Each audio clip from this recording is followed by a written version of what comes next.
प्रतीक दिल्ली में joint family के साथ रहता था, लेकिन जॉब की वजह से अपनी माँ के साथ दूसरे शहर में शिफ्ट हो जाता है, जहाँ उसकी प्रीति के साथ लव मैरिज हो जाती है, जिस पर बहू को नापसंद करते हुए उसकी माँ पूरा समय प्रीति को परेशान करने के तरीके निकालती रहती है।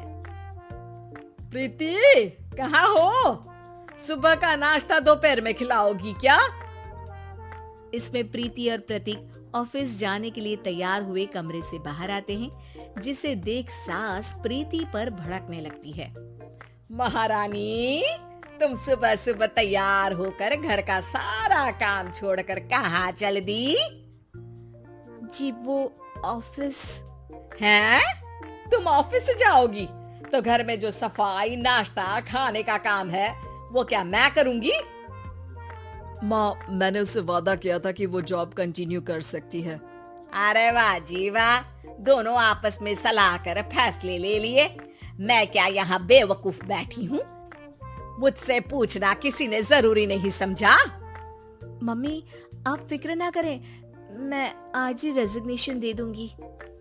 प्रीति ऑफिस के लिए चली जाती है और अगले दिन से जॉब छोड़ घर के कामों में लग जाती है, लेकिन साथ ही उदास भी रहने लगती है, जिसे देख प्रतीक को अच्छा नहीं लगता।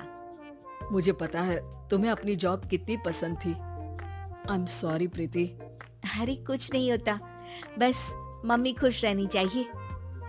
अब प्रीति अपनी सास को खुश करने और उनका दिल जीतने की जी तोड़ कोशिश करती रहती है, पर सास कभी उससे सीधे मुंह बात तक नहीं करती। इसी तरह दिन बीतने लगते हैं। एक शाम प्रतीक ऑफिस से परेशान घर वापस आता है। माँ, चाची का फोन आया था। दादी की तबीयत बहुत खराब है, हमें दिल्ली जाना होगा। पति की बात सुन प्रीति तो पैकिंग शुरू भी कर देती है, पर माँ वहीं भूत बनी खड़ी रह जाती है। लगता है मम्मी अपनी सास से बहुत प्यार करती हैं, तभी उनके बीमार होने की खबर सुन शॉक में आ गई। ये प्यार नहीं, परेशानी है। तुम तो ऐसे सोचो कि अब से जब तक दिल्ली में हो तुम्हारे अच्छे दिन शुरू। अच्छा, ऐसा क्या है दिल्ली में?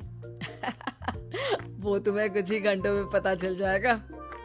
सास के रिएक्शन और पति की बात से कंफ्यूज्ड प्रीति दोबारा पैकिंग में लग जाती है, जिसके बाद कुछ घंटों का सफर तय कर तीनों दिल्ली पहुंच जाते हैं, जहां घर के अंदर पहुंचते ही लोगों की भीड़ देख प्रीति परेशान हो जाती है। हे भगवान, इतनी भीड़! प्रतीक, कहीं तुम्हारी दादी को कुछ हो तो नहीं गया ना? पागल, ये भीड़ नहीं, मेरा परिवार है। क्या? इसे तुम परिवार कहते हो? अरे इसे तो जिला घोषित कर देना चाहिए। तुम्हारा परिवार का तो अपना पर्सनल बिग बॉस बन सकता है। हैरान परेशान प्रीति परिवार वाले सदमे से बाहर निकली भी नहीं होती कि सिर पर पल्ला रखे शांत तरीके से सबके साथ बात करते हुए अपनी सास को देख उसे दूसरा सदमा लग जाता है। हाय राम, ये मम्मी का ऐसा भी कोई रूप है? ये तो मुझे पता ही नहीं था। ये तुम्हारी सास का ससुराल है। तभी प्रतीक की बहन बोल पड़ती है, यहाँ आपको ऐसी ऐसी चीजें देखने मिलेंगी जो सपने में भी सोची नहीं होंगी। हाँ, ये कुछ दिन तो बहुत इंटरेस्टिंग लग रहा है। सब एक साथ दादी के कमरे में जाते हैं, जहाँ पहुँचते ही उसे दादी की आवाज सुनाई देती है। क्यों रे, सास से मिलने की फुर्सत मिल गई? दूसरे शहर जाकर छूट क्या मिली? तुम तो भटकता पंछी बन गई। इतने समय में ये तक नहीं पूछा कि जिंदा भी हूँ या मर गई। प्रीति की सास अपनी सास के पैर छूती है। अरे कैसी बात कर रही है मम्मी, आपको तो मेरी उम्र भी लग जाए।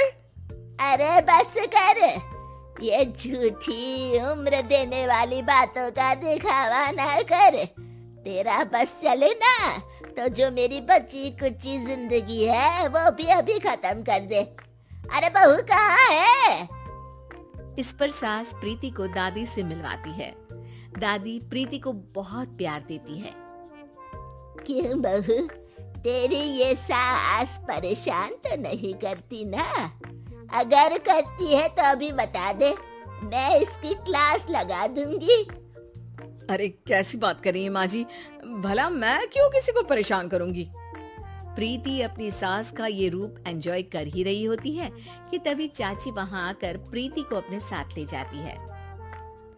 सास की क्लास लगते देख जो खुशी मिल रही थी वो तुम्हारे चेहरे से साफ पता चल रही थी, इसीलिए ले आई, क्योंकि अगर उन्हें पता चल जाता तो तुम्हारी खैर नहीं थी। थैंक यू चाची जी।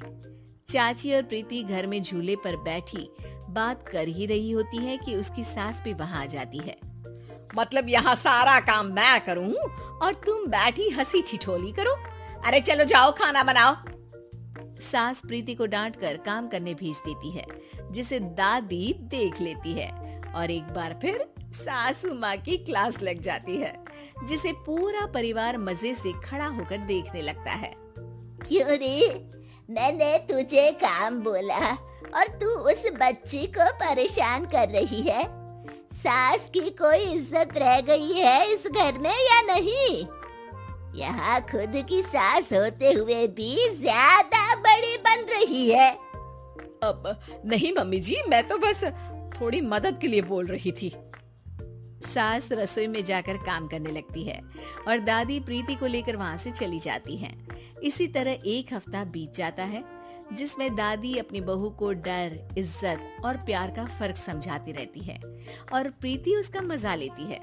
वापस जाते हुए दादी प्रीति और उसकी सास दोनों को अपने पास बुलाती है।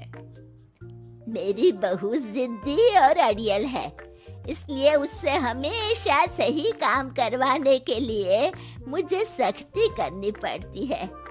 लेकिन तुम्हारी बहू अच्छी है, तेरी खुशी के लिए वो अपनी जॉब और सपने भी छोड़कर घर में बैठी है।